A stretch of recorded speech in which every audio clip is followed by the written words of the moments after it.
नमस्कार, न्यूज के चौधरी में आप सबका स्वागत है। मैं वीरेंद्र चौधरी एक बार फिर से आपके सामने हाजिर हूं एक नए सवाल के साथ। सवाल ये है, मोदी सरकार वक्फ कानून में संशोधन क्यों करना चाहती है? आइए इसी सवाल पर देखते हैं न्यूज के चौधरी। एनडीए सरकार ने 8 अगस्त 2024 को भारतीय संसद के लोकसभा में वक्फ कानून संशोधन बिल पेश किया और उस पे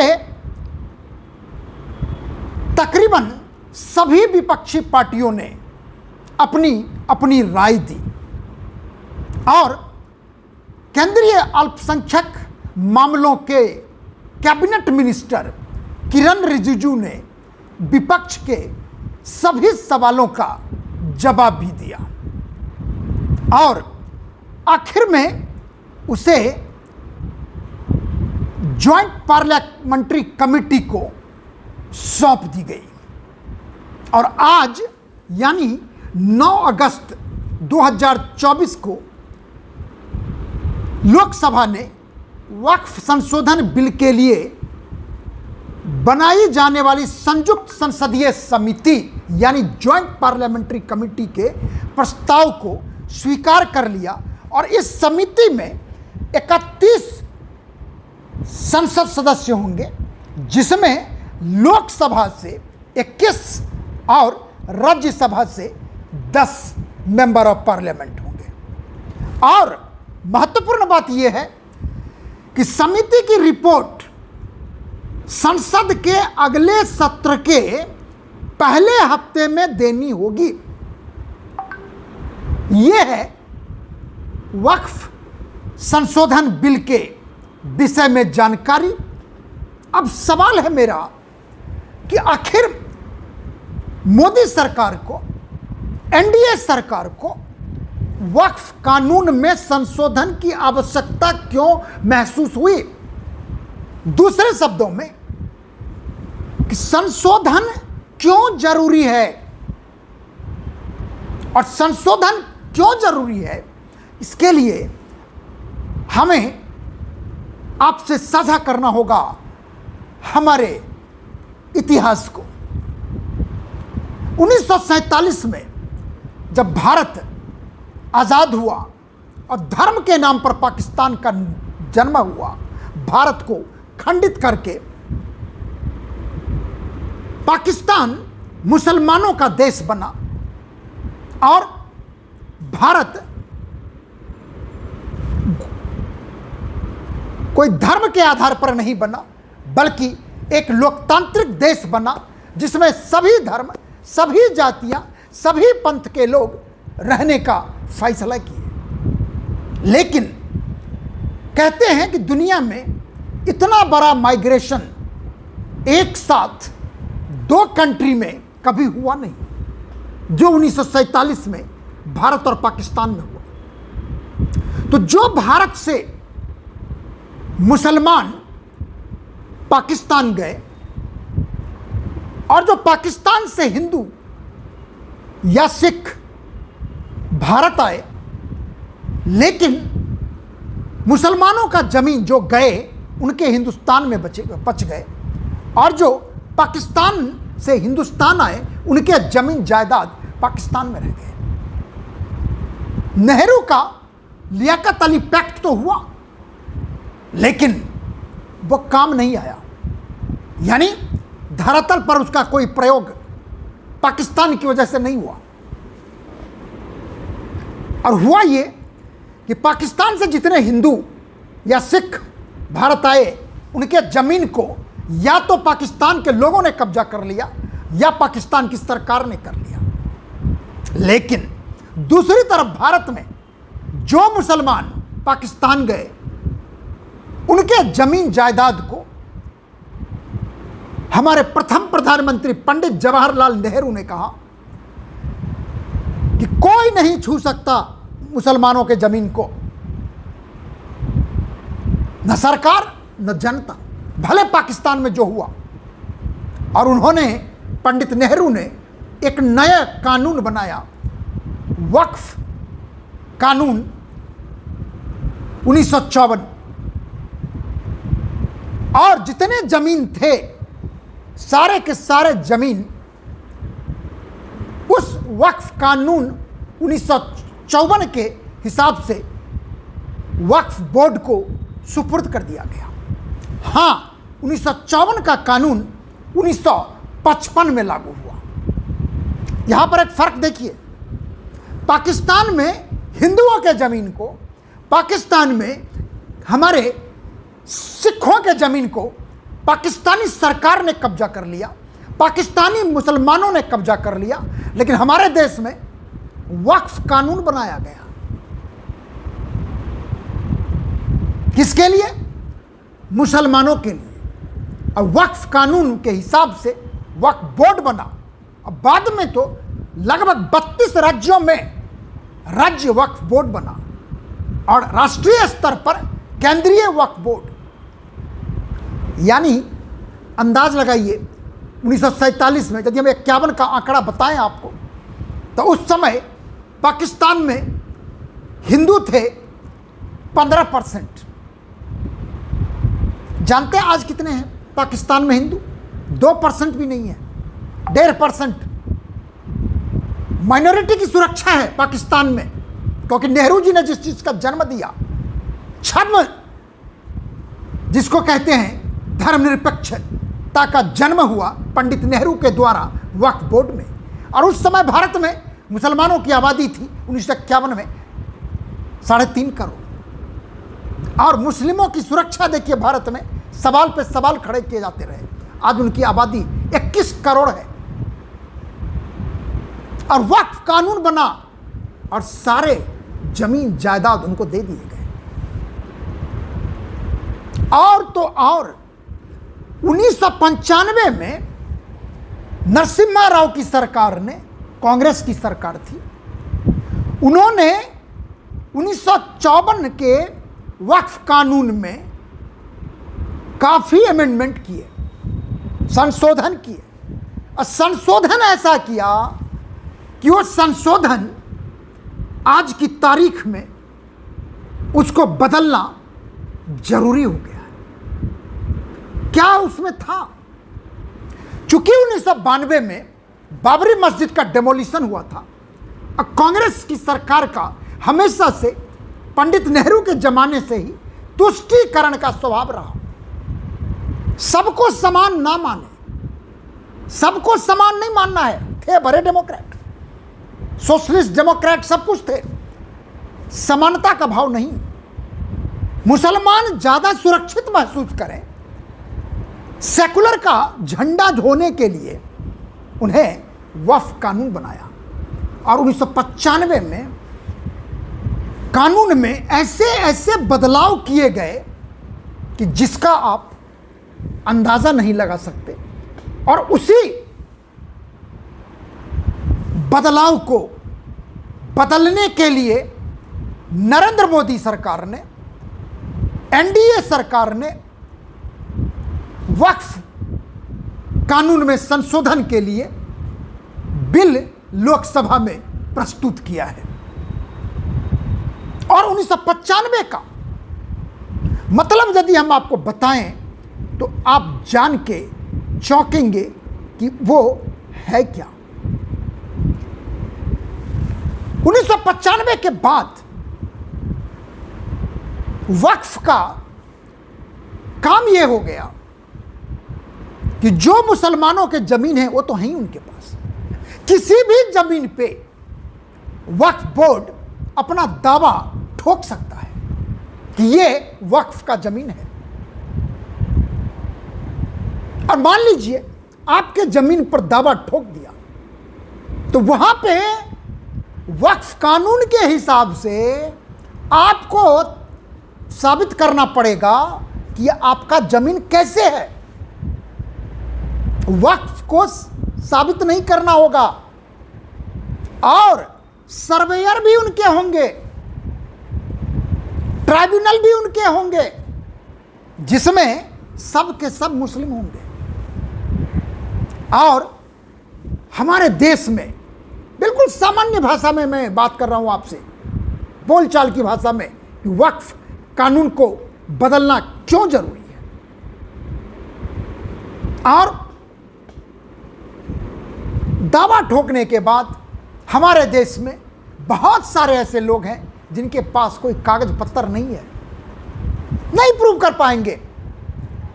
परिणाम यह हुआ कि इस तरह से वक्फ बोर्ड ने पूरे देश में जहां तहां जमीन पर दावा ठोकना शुरू किया और कब्जा किया। एक ही उदाहरण में आप समझ जाएंगे। हमारे देश में, भारत में, वक्फ बोर्ड के पास 8 लाख एकड़ से ज्यादा जमीन है। 8 लाख एकड़ से ज्यादा। और 10 वर्ष पहले देखेंगे तो उनके पास 4 लाख एकड़ से ज्यादा था। सवाल उठता है कि यह डबल कैसे हुआ। और जानते हैं सबसे बड़ा जमीन किसके पास है हमारे देश में? 18 लाख एकड़ हमारे सरकार यानी डिफेंस मिनिस्ट्री के पास है। 18 लाख एकड़। 12 लाख एकड़ दूसरे नंबर पर भारतीय रेल है, कुल मिला के सरकार है। और तीसरे नंबर पे वक्फ बोर्ड। और 1995 में यह अधिकार उनको दिया गया कि आप जिसका जमीन चाहें, यानी कि वक्फ बोर्ड को जमीन अधिग्रहण करने के लिए सिर्फ दावा ठोकना है। और तो और तमिलनाडु में एक गांव है और उस गांव में एक मंदिर है, हिंदू मंदिर, 1500 साल पुराना। उस गांव में मुश्किल से 10-20% मुसलमान होंगे। उस गांव का एक हिंदू जरूरत पड़ी जमीन बेचने के लिए कोर्ट पहुंचा। और कोर्ट में जब गया तो वहां पे बताया गया कि यह जमीन आपका नहीं है। वो आदमी चौंका, फिर जमीन है किसका? उसने कहा, कोर्ट में कहा गया उस आदमी को कि यह पूरा का पूरा गांव और मंदिर सारा का सारा वक्फ बोर्ड का है। भौचक्का रह गया, क्योंकि जो मंदिर तमिलनाडु के गांव में 1500 साल पुराना है, 1500 साल पुराना तो इस्लाम धर्म भी नहीं है।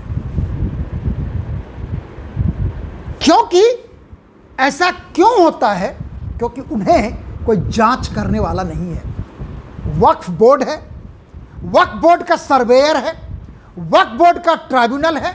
और सबसे बड़ी बात यह है कि ट्राइब्यूनल के वर्डिक्ट को आपको मानना ही पड़ेगा। उसके सर्वेयर के दावे को यदि आप नहीं मानते हैं तो वक्फ बोर्ड के ट्राइब्यूनल में केस कर सकते हैं। और उस ट्राइब्यूनल में भी मुस्लिम ही होते हैं। और सबसे बड़ी बात कि ट्राइब्यूनल के वर्डिक्ट के खिलाफ आप किसी भी कोर्ट, सिविल कोर्ट में चैलेंज नहीं कर सकते। यानी एक बार यदि वक्फ का जमीन हुआ तो सदा के लिए वक्फ का हो गया, वक्फ बोर्ड का।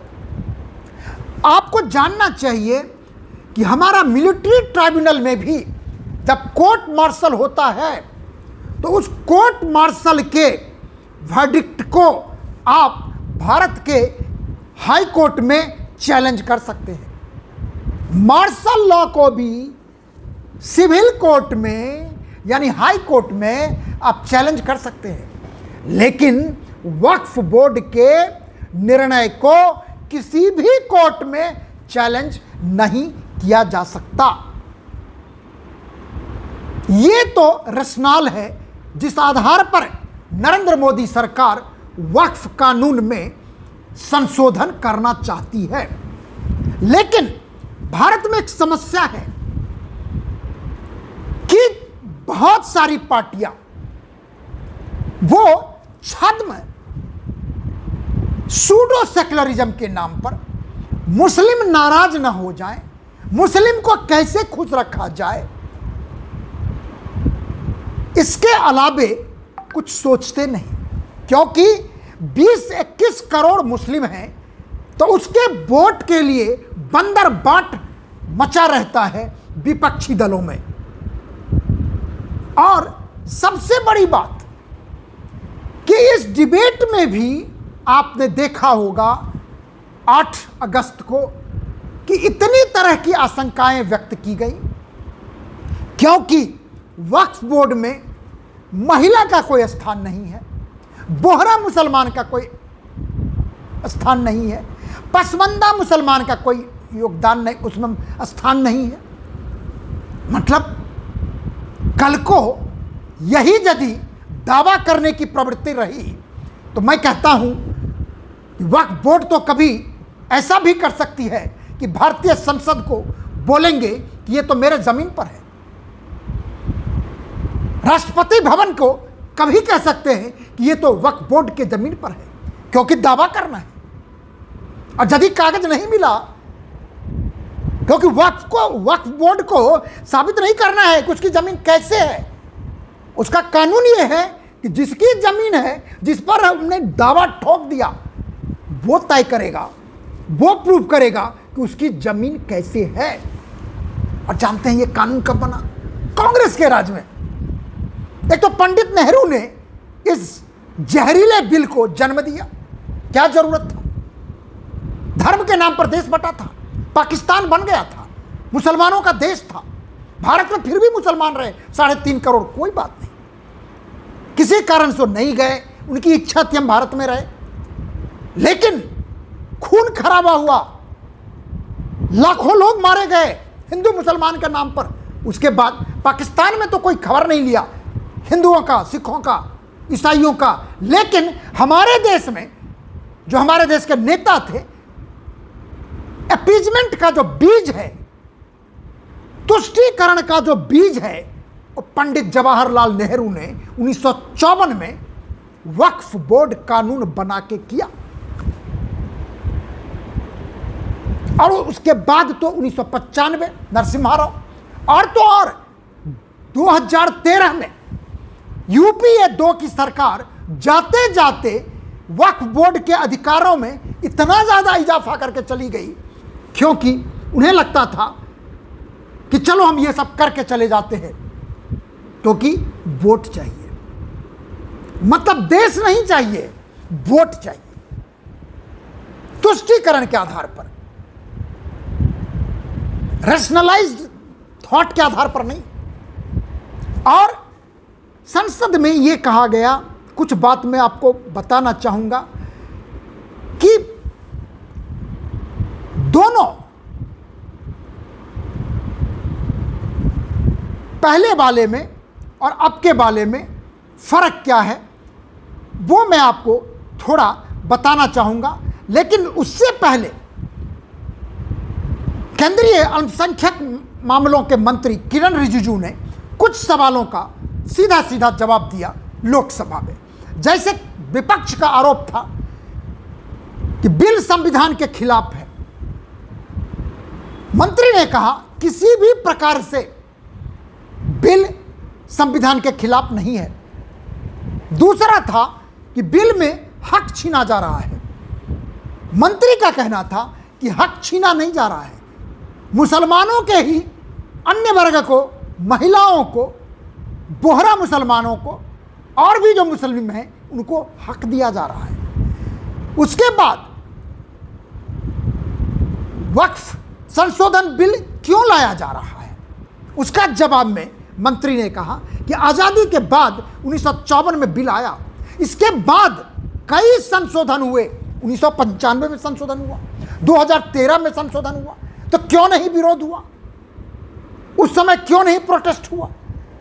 तो मंत्री का कहना था कि ये तो होता है, कई कानून हैं जिसमें समय आने पर उसमें परिवर्तन किया जाता है, लेकिन उसमें ये कहेंगे आप कि ऐसा उसमें हो ही नहीं सकता, तो ये तो मुश्किल है। लेकिन मुख्य रूप से पुराने बिल में और जो नया बिल प्रस्तावित है उस बिल में फर्क क्या है, मूल रूप से हम आपको बताना चाहते हैं।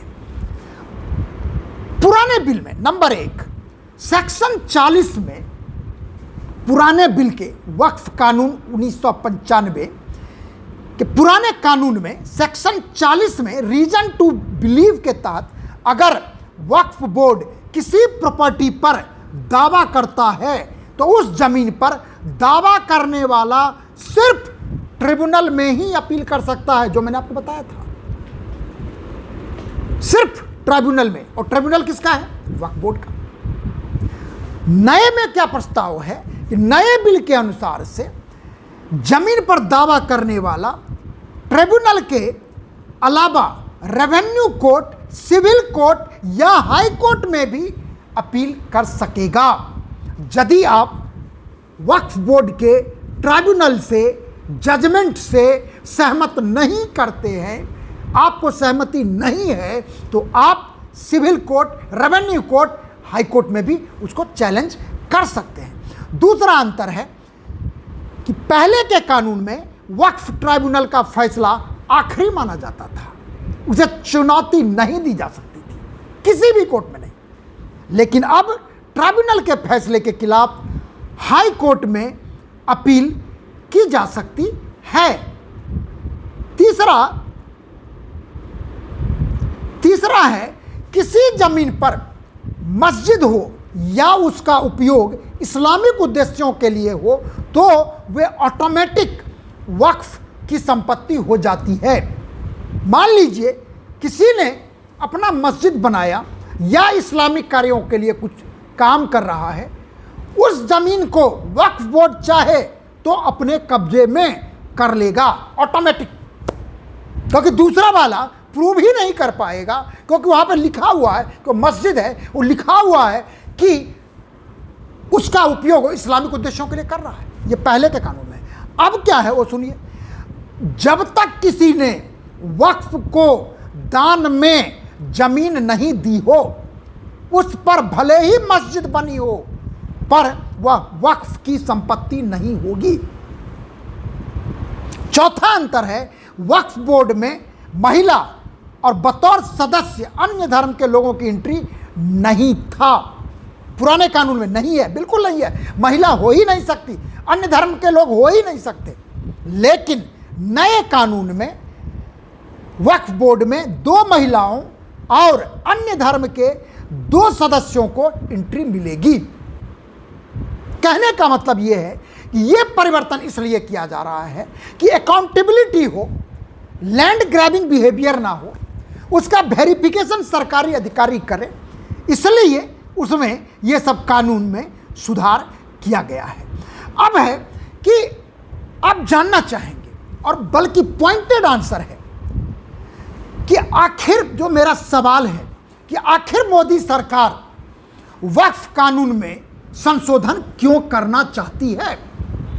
नंबर 1, देखिए दैनिक भास्कर ने इस प्रश्न का उत्तर बड़ा ही अच्छे तरीके से लिखा है। मैं आपको दैनिक भास्कर को कोट करना चाहूंगा। वो कारण बता रहा है कि क्यों बदलाव करना चाह रही है मोदी सरकार। पहला, वक्फ बोर्ड में गैर मुस्लिमों की एंट्री, माने वक्फ बोर्ड में अब 2 सदस्य गैर मुस्लिम होंगे। इतना ही नहीं, बोर्ड के सीईओ भी गैर मुस्लिम हो सकते हैं, क्योंकि लाखों एकड़ जमीन, करोड़ों एकड़ जमीन, अभी मैंने बताया कि 8 लाख एकड़ से ज्यादा जमीन है, करोड़ों की संपत्ति है, उसका शुद्ध करके रैकेट के रूप में जो बोर्ड है, बोर्ड के सदस्य हैं या राज्य बोर्ड के सदस्य हैं, वो लोग उसको कब्जा कर रखे हैं। नहीं तो जितनी संपत्ति इन्होंने कब्जा कर रखा है, उस संपत्ति पे यदि एक प्रोफेशनल तरीके से उसका कार्य किया जाए, उपयोग किया जाए, तो मैं समझता हूं कि मुस्लिम समाज के लिए, मुस्लिम महिलाओं के लिए, मुस्लिम बच्चों के लिए, बोहरा समुदाय के लिए, सभी मुस्लिम समुदाय के लिए, क्योंकि उन पैसों का अन्य समुदाय में खर्चा नहीं होगा। फायदा किसको होगा? मुस्लिम समाज। लेकिन अभी जो वर्तमान में वक्फ बोर्ड है या कानून है या राज्य वक्फ बोर्ड है, उसे लेना देना नहीं है, सिर्फ ये है कि उनका रैकेट चलता रहे। दूसरा, महिला और अन्य मुस्लिम समुदाय का पार्टिसिपेशन बढ़ाना। कानून बदलकर वक्फ में महिलाओं का पार्टिसिपेशन बढ़ाया जाएगा। सेक्शन 9 और सेक्शन 14 में बदलाव करके केंद्रीय वक्फ परिषद में 2 महिलाओं को शामिल करने का प्रस्ताव है। इसके अलावे नए बिल में बोहरा और आगा खानी मुस्लिमों के लिए अलग से वक्फ बोर्ड बनाए जाने की भी बात कही गई है।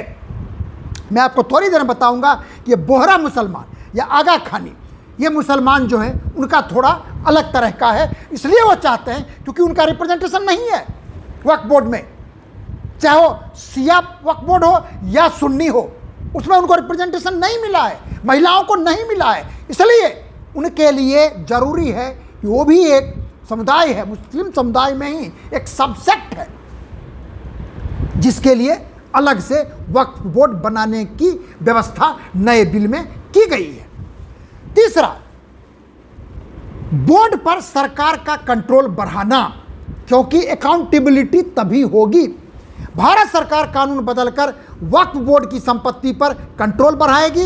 वक्फ बोर्ड के मैनेजमेंट में गैर मुस्लिम एक्सपर्ट को शामिल करने और सरकारी अधिकारियों से वक्फ के ऑडिट कराने से वक्फ के पैसे और संपत्ति का हिसाब किताब ट्रांसपेरेंट होगा।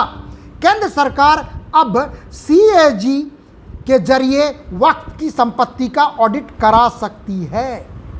अब बताइए, जो घपलेबाजी है, भ्रष्टाचार है, पैसों का दुरुपयोग हो रहा है, सदुपयोग नहीं हो रहा है, यदि उसमें केंद्र सरकार का कंट्रोल बढ़ता है तो कौन करेगा? उसमें कोई भाजपा के नेता तो नहीं होंगे, उसमें अधिकारी होंगे, मेंबर ऑफ पार्लियामेंट होंगे, एमएलए होंगे, सीईओ होंगे, ज्वाइंट सेक्रेटरी लेवल के ऑफिसर होंगे। तो वो लोग प्रोफेशनल अंदाज में उस संस्था को चलाएंगे। ढेर सारे ऑर्गेनाइजेशन हमारे देश में जिसको अधिकारी चलाते हैं, अच्छे से चलाते हैं, यदि इसको भी चलाएंगे तो बुराई क्या है? चौथा, जिला मजिस्ट्रेट के ऑफिस में रजिस्ट्रेशन, बहुत ही महत्वपूर्ण बात है, ध्यान से सुनिए। कानूनी बदलाव के लिए सरकार ने जस्टिस सच्चर आयोग और के रहमान खान, कांग्रेस के बहुत बड़े नेता हैं, की अध्यक्षता वाली संसद की संयुक्त कमेटी की सिफारिशों का हवाला दिया है।